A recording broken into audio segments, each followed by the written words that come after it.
एक बार की बात है, प्राचीन समय में चीन में 3 भिक्षु रहते थे। आज उनका नाम तो किसी को याद नहीं, क्योंकि उन्होंने कभी किसी को अपना नाम नहीं बताया। चीन में वे 3 हंसते हुए भिक्षु के नाम से जाने जाते थे। वे हमेशा एक साथ यात्रा करते थे, सिर्फ हंसने के अलावा कुछ भी नहीं करते थे। वे एक नगर में प्रवेश किए और नगर के बीचों बीच चौराहे पर जाकर हंसना शुरू कर दिए।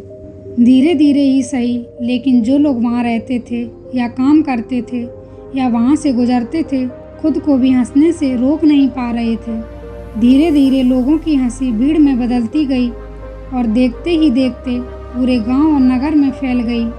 उसी समय वे तीनों वृद्ध भिक्षु अगले किसी दूसरे गांव में चले गए। उनकी हंसी ही उनकी प्रार्थना और उनकी सीख थी, क्योंकि वे कभी भी किसी से बात नहीं करते थे। उन्होंने ऐसा माहौल बनाया कि पूरे चीन के लोग उन्हें चाहने लगे। सभी लोग उन्हें बहुत प्यार करते थे, क्योंकि उन्हें कभी जीवन में पहले या बाद में कभी भी ऐसा आध्यात्मिक शिक्षक नहीं मिला। उनका हंसते हुए संवाद ये दिखाता था कि जीवन में केवल हंसने को एक महान अवसर के रूप में लिया जाना चाहिए। ऐसे हंसते थे मानो उन्होंने कोई ब्रह्मांडी मजाक खोज लिया हो। इस प्रकार वे कई सालों तक यात्रा करते रहे और हंसते रहे और अपनी हंसी से पूरे चीन में खुशियां बिखेरते रहे। चीन के उत्तरी प्रांत के एक गांव में होने के दौरान उनमें से एक की मृत्यु हो गई। लोग सुनकर चौंक गए और दूर दूर से घर खेत को खाली छोड़कर केवल अन्य 2 भिक्षुओं की इस घटना पर प्रतिक्रिया देने के लिए भागते हुए आए। वे उनसे दुख दिखाने या रोने की अपेक्षा कर रहे थे और सारा गांव उस स्थान पर आ गया जहां 3 भिक्षु थे, 2 जीवित और 1 मृत।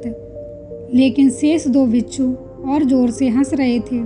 वे हंस रहे थे और हंसी को रोक नहीं पा रहे थे। कुछ अच्छे लोग इस घड़ी में सहायता कर रहे थे।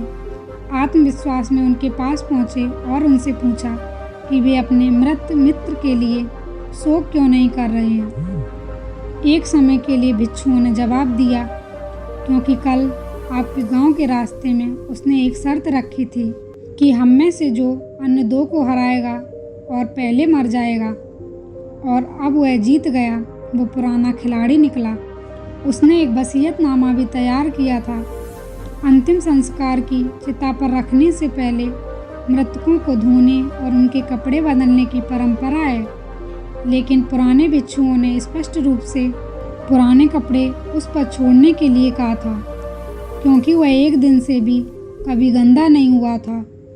मैंने अपनी हंसी के माध्यम से इस दुनिया की किसी भी गंदगी को मुझ तक पहुंचने नहीं दिया, ऐसा उनके वसीयतनामा में कहा गया था। तो उस भिक्षु का शरीर उसी वस्त्र समेत चिता पर रखा गया जो उसने आने के समय पहना हुआ था, और जैसे ही आग जली, सभी को विस्मृत करते हुए आग उसके कपड़े पकड़ने लगी और अचानक 100 रंगों की आतिशबाजी ऊपर नीचे और चारों दिशाओं में धधक उठी। और अंत में वे लोग जो वहां इकट्ठे हुए थे, उन दोनों बुद्धिमान व्यक्ति की हंसी में शामिल हो गए। हम जीवन में देखें तो हमारे जीवन में केवल यही कारण हो सकता है कि हम इस धरती पर हैं, इसलिए हम हंस सकते हैं। आनंद और हंसी का अनुभव करना कभी बंद ना करें। इसलिए अगली बार जब आप किसी समस्या का सामना करें तो आईने में देखें और समस्या को हंसी से दूर भगाएं, क्योंकि आपका आनंद ही आपका जीवन बनाता है। दोस्तों, उम्मीद करते हैं आपको इस कहानी से एक अच्छी सीख मिली होगी। अगर वीडियो अच्छी लगी तो वीडियो को लाइक करें, शेयर करें और हमारे चैनल को सब्सक्राइब करें।